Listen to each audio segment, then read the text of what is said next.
ভারতের মহারাষ্ট্রের একটি কলেজে নামাজ পড়া নিয়ে চলছে তোলপাড়।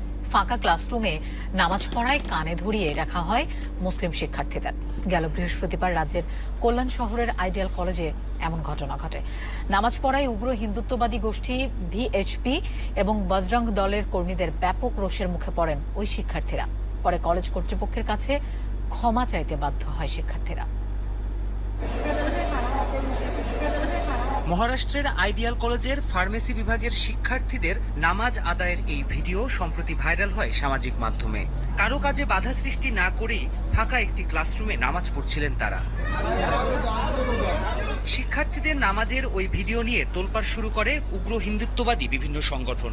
কলেজে নামাজের তীব্র আপত্তি জানায় বিশ্ব হিন্দু পরিষদ, ভিএইচপি ও বজরং দলের কর্মীরা। এক পর্যায়ে কান ধরিয়ে রাখা হয় মুসলিম শিক্ষার্থীদের। পরিস্থিতি বুঝে বিষয়টিতে হস্তক্ষেপ করে কলেজ